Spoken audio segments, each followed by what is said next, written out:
To turn on Camera Coach in Pixel 10, first we need to open our camera app.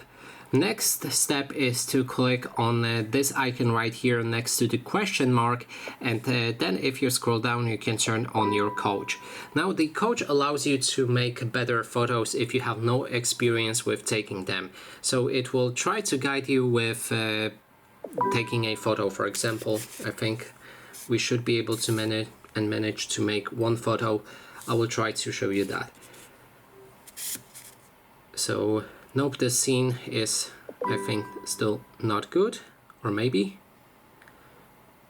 Yep, we can get inspired. So what do you want in the photo? I want a figurine on a base. And then you can follow guidelines and just proceed with the steps.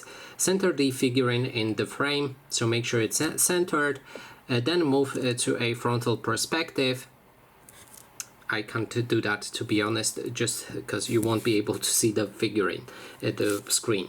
But anyway, you get it. You will get multiple different steps to make your photos better. So just follow those guidelines right here, and then at the end it will tell you to take a photo. Then if you capture that photo, you'll be able to see much more difference in the quality of it. So that is basically everything. Thanks so much for watching.